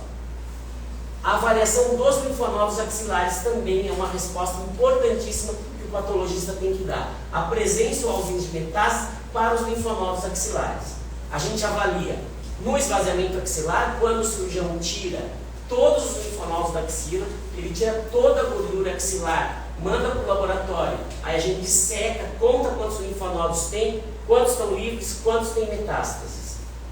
E também a avaliação do linfonodo sentinela, que hoje é o que mais se faz hoje em dia, que você injeta ou um corante azul ou um probe radioativo, né, uma substância radioativa no tumor, e ele drena para a axila, e você vai encontrar o primeiro linfonodo que drena, ou seja, o linfonodo sentinela. E normalmente você faz isso no exame intraoperatório de congelação e avalia aquele linfonodo. Se ele for negativo, o paciente não tem metástase, não se faz nenhum tratamento adicional. Se ele tiver metástase, dependendo do que for achado, pode-se fazer o esvaziamento axilar. A vantagem é que ele evita, como é que fala, esvaziamento axilar desnecessário e todas as complicações que podem acontecer no esvaziamento axilar. Próximo. Então, o objetivo final é o estadiamento anatomopatológico na classificação TNM. Nós não vamos ter tempo aqui para explicar cada item do TNM, mas rapidamente o T avalia o tamanho e extensão da invasão, então vai ser baseado no quê? No tamanho do nódulo que eu estou avaliando e o que ele invade. Tá? Vai de 1 a 4, baseado no tamanho do nódulo, na extensão e na infiltração do tumor primário. O N é o status dos linfonodos, dos nódulos, N de nódulo linfático ou linfonodo, presença ou não de metástases na axila, nos linfonodos regionais, também é um dado importantíssimo no estadiamento patológico. E o M, metástase à distância, que não é um dado tanto que vai no laudo anatomopatológico, é muito mais no estadiamento clínico, mas é essa resposta do estadiamento patológico que é o dado final desse laudo anatomopatológico que a gente dá. Próximo. Para encerrar, vou dar uma pinceladinha em imunistoquímica, tá? Que não tem como falar de laudo anatomopatológico, câncer de mama, se a gente não falar da imunistoquímica. Como o próprio nome diz, a imunistoquímica é um método em que você usa a especificidade antígeno-anticorpo para dar um diagnóstico, tá certo? Então, o antígeno-anticorpo ele se liga como chave e fechadura, ele é específico. Então, quando a imunistoquímica diz que é positivo, é que aquilo lá realmente tem aquela marcação. E a gente usa quais anticorpos no painel imunistoquímico de mama? O receptor de estrogênio e de progesterona, que são os receptores hormonais, né? Principalmente o estrogênio. O estrogênio é fator de crescimento para o câncer de mama. Então, se ela tem receptor de estrógeno positivo, né, você vai ter um recurso terapêutico importante para o oncologista, né? O receptor de progesterona, a hiperexpressão do gene HER2 ou CERB2 e o Ki67, que é uma forma imunistoquímica de você avaliar a proliferação celular. Tá? É um método muito mais avançado, muito mais específico do que a contagem mitótica, mas na verdade acaba dando mais ou menos a mesma informação, só que de uma forma bem melhor. Então, quanto maior o KM67, mais rápido esse tumor está proliferando. Próximo. E, baseado na imunistoquímica, você vai dar a classificação imunistoquímica do tumor, que hoje é importantíssimo no diagnóstico, né, histopatológico e no tratamento do tumor, né? Então ele vai ser um luminal A, ou um luminal B, ou uma superexpressão do gene HER2, ou basal símile triplo negativo, né? Os luminais são os tumores que têm receptor de estrógeno e progesterona positivo, né? O B, ele pode ter expressão do HER2 ou um índice de proliferação maior, caracterizando então ele ser um pouco pior que o luminal A, né? Aqui é a ordem de pior, né? O melhor é o luminal A, o pior é o triplo negativo, né? Aí você vai ter o tumor que vai dar a superexpressão do gene HER2, que você pode definir isso pela imunistoquímica, mas quando a imunistoquímica dá indeterminado, você tem que fazer um exame complementar, que é o FISH, né, para confirmar essa superexpressão do gene HER2, e o pior de todos, que é o triplo negativo, como o próprio nome diz, dá tudo negativo, né? Dá receptor de estrógeno negativo, progesterona negativo e dá o HER2 negativo. Isso significa o quê? Que é um tumor pouco diferenciado, tá certo? Quer dizer, ele se tornou tão diferente, teve tanta mutação da célula normal, que ele perde todas as expressões do painel normal, tá? Então é um tumor pior, tá? Então essa é a base do histopatológico. Você dá critérios para mostrar para o cirurgião e para o oncologista se aquele tumor ele é bem diferenciado, luminal, quer dizer, um tumor mais bonzinho, que vai responder melhor ao tratamento, ou se ele é um tumor mais avançado, invasivo, com alto grau histológico, né? Com muita atipia, alto índice mitótico, invasão vascular, tá? E que tenha o quê? Um padrão pior, né? Como o triplo negativo.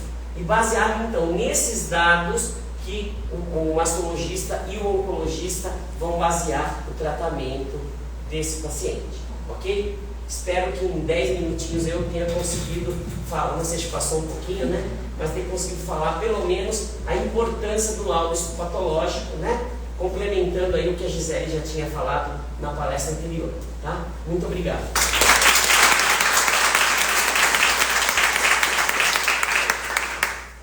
Boa noite a todos. Primeiramente agradecer o convite, parabenizar os organizadores da iniciativa, porque é assim, né? A gente precisa desse empurrão, né? Parece que não tem o pessoal mais se envolvido nisso, a gente fica acomodado, não devemos. O Dr. Nélio colocou bem as palavras, o tratamento oncológico hoje ele tem que ser multidisciplinar. Não existe tratamento oncológico de um profissional só. Se for assim, você está 20 anos atrasado.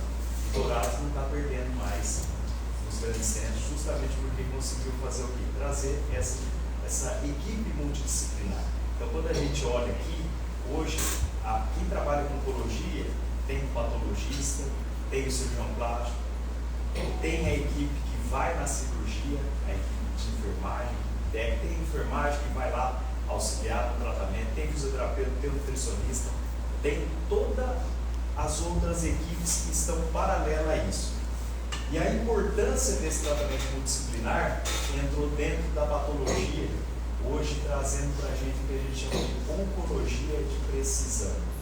Então, o anatopatológico, o histopatológico e a oncologia de precisão, que é você tratar o paciente de forma individualizada, como a Gisele falou, e mais ainda, trazendo a biópsia líquida e a oncogenética para auxiliar nesse tratamento. Como o Fabinho explanou sobre a parte de histologia, o tema que entra dentro dessa parte de anatopatológico, de análise, que é a biópsia líquida. É um tema que vem sendo discutido mais intensamente nos últimos anos, justamente porque você consegue fazer a análise de um DNA tumoral circulante, uma amostra simples de sangue.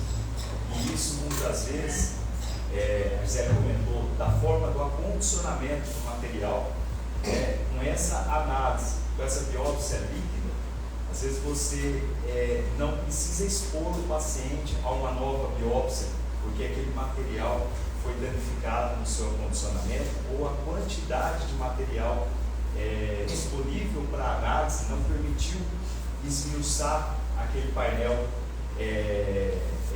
tão longo, né? Então, o que a gente chama de oncologia de precisão é uma coisa que está entrando, é o futuro, não tem como voltar atrás. Falei para o Gabriel, cirurgiões, estamos mortos, os oncologistas vão nos atropelar. Por quê? Daqui uns dias eu acho que vai nem operar mais, né? Nada, tô brincando, sempre vai ter cirurgia. Mas a oncologia ela está tendo um direcionamento tão grande com essa questão da precisão do diagnóstico anatopatológico, as informações que o patologista nos dá. Agora a introdução da oncologia de precisão com a biópsia líquida, que está sendo bastante difundida no câncer de pulmão e no câncer de mama. Para vocês terem uma ideia, muitas vezes você identifica o DNA circulante, já prediz que o paciente está tendo recidiva da doença antes mesmo da apresentação radiológica. A heterogeneidade tumoral, você tem um tumor de mama com metástase pulmonar, a metástase pulmonar às vezes não é o mesmo comportamento daquele tumor de mama inicial. E com a biópsia líquida, você tem essa explanação dessa heterogeneidade, permitindo que o oncologista clínico possa fazer o direcionamento melhor a terapêutica. Né? Às vezes você, também com a biópsia líquida, você vai poder analisar resposta terapêutica. Então você está numa determinada linha de tratamento, o paciente vai lá coletando semanalmente, mensalmente, 10 ml de sangue, você consegue avaliar se o tumor está respondendo a esse tratamento ou se a gente já tem um clone que se modificou e que não vai mais responder ao tratamento que você precisa modificar. Ou então você, às vezes naqueles pacientes de baixo risco, que você acha que a quimioterapia não vai ter benefício, com a biópsia líquida você pode eventualmente ter a informação de que esse paciente tem um clone pior, que o que você acharia que era de baixo risco vai trazer problema no futuro. Né? Então, se o Fabinho puder me complementar, eu estou falando de uma atualidade, infelizmente ainda não é uma realidade condicional que a gente tem no nosso dia a dia, mas é uma coisa que está se aproximando, as validações estão surgindo, né? E é um futuro que eu espero que a gente não seja tão distante, né? Porque isso vai permitir ainda mais esse tratamento individualizado e mais preciso. Legal, obrigado, Haroldo. Eu acho que é um ponto muito importante da gente discutir, né? Você vê que realmente a medicina personalizada é uma coisa importantíssima, né? A individualização do câncer nas suas características para os pacientes é realmente a mudança que teve nesses anos todos, né? E aquilo que a gente fala, a Dourados avançou demais mesmo no tratamento. Hoje, as equipes que a gente tem aqui é fantástica, né? Mas algumas coisas não andam como às vezes deveria, como é o caso da mamotomia, né? Eu avaliava a mamotomia em 2001 em São Paulo, tá? Isso vão 22 anos atrás, eu recebi a peça de mamotomia em São Paulo, trabalhando em São Paulo e em Santos, né? Há 22 anos atrás, tá? E hoje nós não temos mamotomia em Dourados, né? Mas a biópsia líquida, ela é uma coisa muito interessante, porque nós patologistas trabalhamos com fenótipo. Nós olhamos no microscópio o que aquele genoma alterado mudou na célula, né? Ou seja, nós estamos correndo atrás da alteração genética vendo o fenótipo dela. A biópsia líquida vai trabalhar no diagnóstico genotípico. Você vai avaliar o genoma alterado da célula. Eu lembro quando eu estava em São Paulo, em 2001, 2002, que lá no Hospital AC Camargo, no HC, eu fiz minha residência no HC, mas também passei no AC Camargo, onde a Gisele passou, e ela vivenciou até mais isso do que eu, porque ela fez um pouco depois, estava mais avançado, que a gente participou do projeto Genoma do Câncer lá, e a gente conseguiu o quê? A gente era avaliar quais eram as diferenças entre o genoma da célula normal e da célula cancerígena. E hoje nós estamos colhendo o fruto desse trabalho que se iniciou lá atrás, há 25, 20 anos atrás, que é o quê? Você já ter o quê? Essas células tumorais totalmente rastreadas no genoma delas, e você pode, através da coleta de sangue, tá? Avaliar o que? Se essa paciente tiver célula tumoral circulante, você colhe o sangue, avalia o genoma, vê aquela célula e você consegue dizer pelo genótipo se ela tem célula tumoral circulante ou DNA circulante, e você consegue dizer qual o tipo celular, quais as características celulares, inclusive se ela está igual ou diferente daquela biópsia inicial que ela teve, né? Até quando isso começou, a gente teve a mesma sensação que vocês. Não vão mais operar, ou não vão mais precisar do patologista, né? Que vão dar diagnóstico genotípico e eu aqui que estou olhando fenótipo de célula vou entrar pelo cano, né? Mas na verdade não é isso que acontece. Porque o que acontece? O genótipo, né? Ele, claro, é muito mais precoce, mas não é você ter alteração genotípica que você vai ter o câncer, né? Então não é o diagnóstico do câncer, não se faz por genótipo ainda.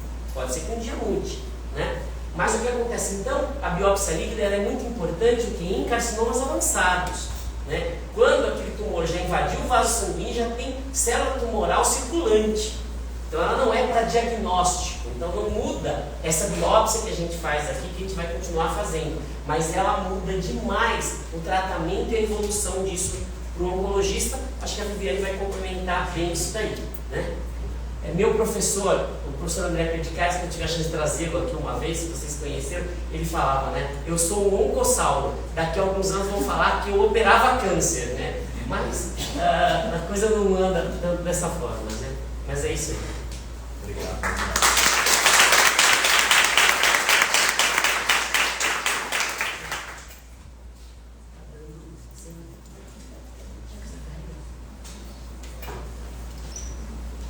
Obrigado. Gostaria de chamar o Paulo para falar sobre genética e rastreamento familiar, a doutora Viviane Andreata Rio, como moderador, o doutor Paulo Marinho Soares Pereira Filho. Palmas, por favor.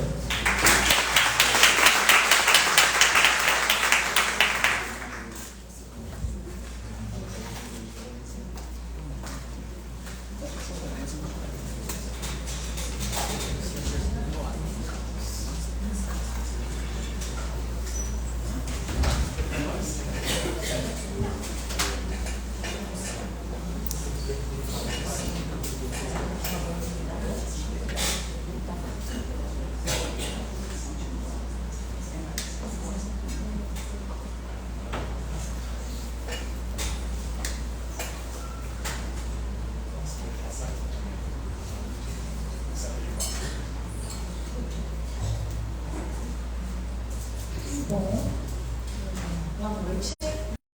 Doutora, meu tumor é genético? Eu costumo dizer sempre é genético. Sempre é. Por quê? Ou é uma alteração somática daquelas células que nasceram normais, que não desenvolveram, não herdaram nenhuma alteração, e ao longo da vida, bombardeado por muitos hábitos, a gente acaba desenvolvendo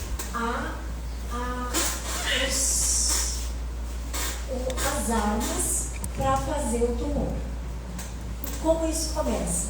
Dentro de uma célula normal. Até agora nós falamos de câncer de mama, e isso, todas as mamas, elas começam geralmente normais. Elas crescem e elas são alimentadas pelo estrógeno produzido no ovário. Ao longo da vida, mulheres bebem, fumam, engordam, que a obesidade é um grande fator de risco. O doutor acabou de falar sobre isso. E tudo isso transforma a genética de uma célula normal numa genética alterada. Bom, então, o que sempre é genético. Mas aqui, o que me cabe falar para vocês? Para que serve o rastreamento genético ou o rastreamento familiar? O que é isso? certo? 10 a 15% nas mamas, 15% aproximadamente. O carcinoma de mama, ele é hereditariamente provocado, ou uma alteração genética é transmitida e tem mais chance de desenvolver uma neoplasia ao longo da vida daquela mulher. Bom, o que é o rastreamento familiar? O rastreamento familiar é a história da sua família. E o rastreamento genético é o rastreamento somático, que é do tumor, que a gente manda para o patologista, tecido tumoral ou biópsia líquida, e isso se transforma num laudo que diz o que o tumor tem feito, qual é a biologia desse tumor. Agora, já o rastreamento genético hereditário é da pessoa. Ela não vem, o tumor, ele não nasce com a pessoa quando tem uma alteração genética hereditariamente transmitida. Ele também se desenvolve ao longo do tempo, ao longo da vida. Isso apenas quer dizer que existiria uma alteração genética que poderia provocar, juntamente com os hábitos de vida, uma neoplasia, no caso, câncer de mama. Então, a gente chama de predisposição hereditária ao câncer, que todo mundo, todos temos as mesmas chances de desenvolver um tumor, de todos os tipos. Quem tem chance aumentada? Quem herdou, quem tem uma mutação genética que porta uma alteração genética. Bom, então vamos lá. Avaliação com oncogeneticista ou com geneticista. O que é isso? Geneticista é um médico que fez residência médica em genética médica. Ele tem RQE, ele não faz oncologia, ele é um geneticista. Um oncogeneticista é um médico que fez residência médica, clínica médica, em oncologia clínica e fez alguma especialidade em oncogenética, certo? Não vai ter RQE de geneticista, vai ter RQE de oncologista com especialização em oncogenética. Bom, e esses dois profissionais, eles estão aptos a fazer uma avaliação pré-teste e uma avaliação pós-teste. Depois eu vou chegar no teste, que é o que a gente estava comentando antes com a doutora Gisele, com o doutor Fábio. Quem pode pedir, então, um exame genético? Qualquer profissional médico que esteja apto a fazer uma avaliação pré-teste, que tenha levantado as informações e que tenha educado o seu paciente para que ele entenda, ou a família entenda, que o exame não quer dizer se positivo ou se negativo, que isso vai acontecer ou que isso não vai acontecer. Vou explicar de uma outra forma. Na avaliação pré-teste, tem que ficar muito claro, mesmo que o paciente seja um portador já de câncer de mama, isso não significa que tendo um teste genético, um painel genético de nova geração, alterado, foi isso só, apenas isso que aconteceu, que acabou desenvolvendo uma neoplasia de mama. E de outra forma, o contrário também é verdadeiro. Tendo um paciente que não teve nenhuma doença de neoplasia até agora, tendo uma mutação identificada, não quer dizer que essa pessoa vai desenvolver uma neoplasia. Mas isso, um teste, não muda o fato. Qual é o fato? O fato é, teve um câncer de mama, ou sua mãe teve um câncer de mama, seu pai teve alguma outra neoplasia. Então, os fatos, que é o rastreamento familiar, eles não são anulados por um teste positivo ou negativo, certo? Então, se você, mastologista, oncologista, clínico, está apto a explicar isso para o seu paciente e para a sua família, você pode pedir um teste. Bom, vamos ao rastreamento genético então. Quando é indicado fazer um rastreamento genético em câncer de mama, né? Então vamos falar de ancestralidade. O DNA mitocondrial ou o cromossomo. O que é isso? Bom, a ancestralidade a gente vai pesquisar coisas, certo? Tem doenças ligadas ao Y, que isso não é o oncogeneticista que vai investigar, é o geneticista, certo? Então, o DNA mitocondrial é o que é o meu objetivo, é o que a gente faria de investigação no teste. Quando é indicado, então, para o câncer de mama, né?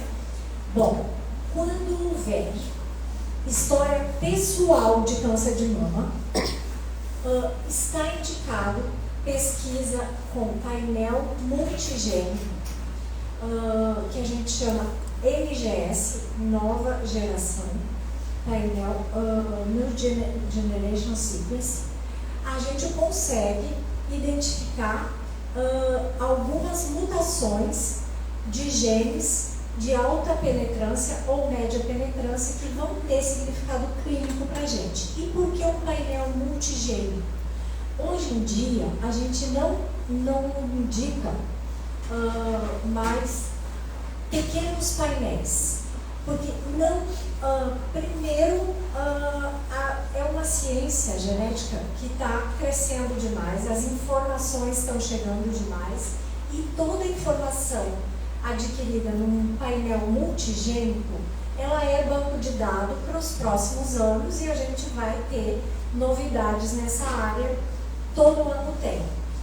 O que a gente então pensa quando está na frente do paciente? O valor agregado a um painel curto ou um painel multigênico é quase a mesma coisa. Vale mais a pena eu ter mais informação para determinado paciente e não ter uma deficiência ou imputar ao paciente informações ruins, mesmo que eu tenha mais genes pesquisados. O que é isso? Então, não existe um falso negativo, certo? A genética é a genética, deu mutação, não deu, ok, não deu, mas de relevância clínica, essa é a grande dificuldade em explicar. Mas aconteceu um gene de um exame multigênico de uma paciente que desenvolveu câncer de mama, um determinado gene que não é associado ao câncer de mama, certo? Não é associado ao câncer de mama. Digamos lá, é uma disceratose, que é um gene que causa disceratose. O que é isso? Que isso tem mais implicação com oftalmologia e não com câncer de mama. Então, o paciente, ele não vai ter mais eventos na vida dele porque eu descobri que ele teve um gene mutado para disceratose. Não vai. A melhor coisa que eu vou dizer a ele, vá ao oftalmologista. Ponto. Certo? Então, eu não vou pedir mais exames só porque eu descobri uma coisa que eu não estava procurando. Ao contrário da importância da gente ter essa essa informação muda tudo no tratamento e na avaliação de segmento dessa paciente com câncer de mama. Por quê? Eu sei que, tendo uma mutação patogênica, a gente pode determinar a retirada das 2 mamas nos genes de alta penetrância.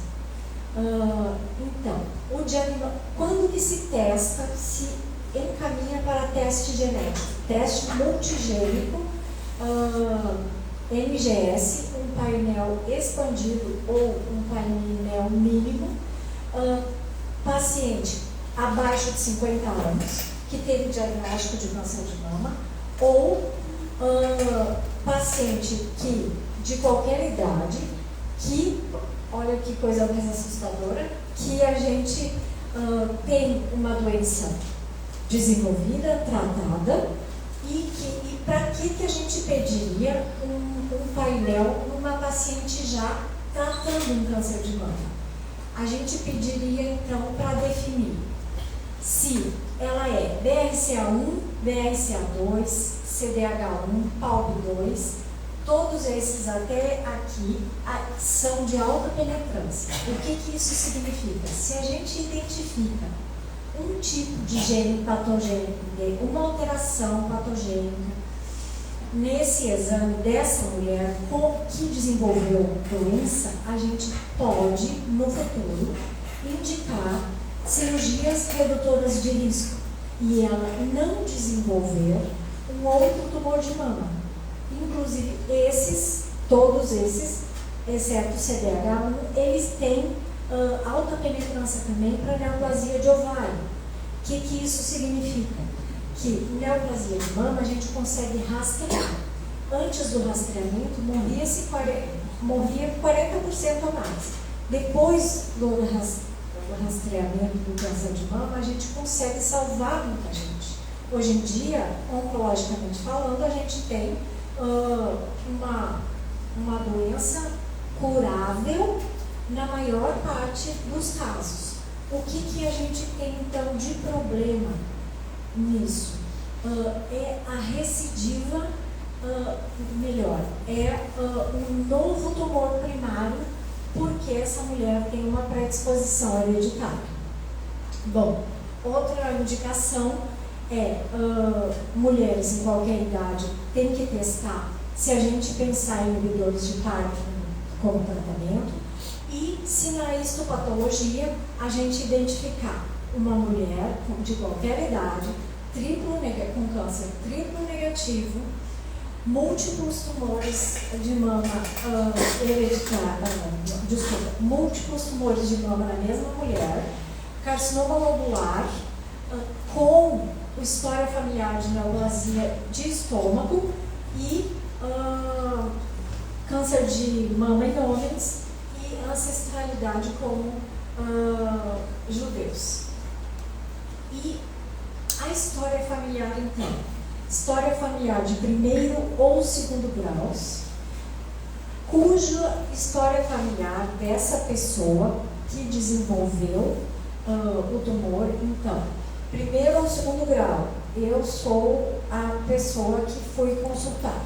Se eu tenho história familiar de primeiro grau, irmãos, pais ou filhos. Fora disso, não é primeiro grau. Se eu tenho que dar 2 passinhos, já é segundo grau. Avós, sobrinhos, certo? Sobrinho terceiro grau. Tios, certo? Então, se a gente tiver história de primeiro ou segundo grau de uma mulher que desenvolveu um tumor triplo negativo ou múltiplos tumores primários de mama, carcinoma lobular com uma neoplasia de estômago, tudo isso ainda tem que testar. Isso para a doença presente. Aqui. Você passa, por favor, que não está funcionando. Isso. E quando não houver história familiar, então, quando não houver história familiar, a situação fica bem mais complexa. Quando não houver história pessoal de câncer. Desculpa, quando não houver história pessoal de câncer, a gente vai testar quando? Qualquer indivíduo que tenha um familiar de primeiro ou segundo graus que tenha uma mutação conhecida, tem que testar. Indivíduos que testaram antigamente para tratamento. Antigamente a gente testava só BRCA1 ou 2. Agora, sabendo de alta penetrância,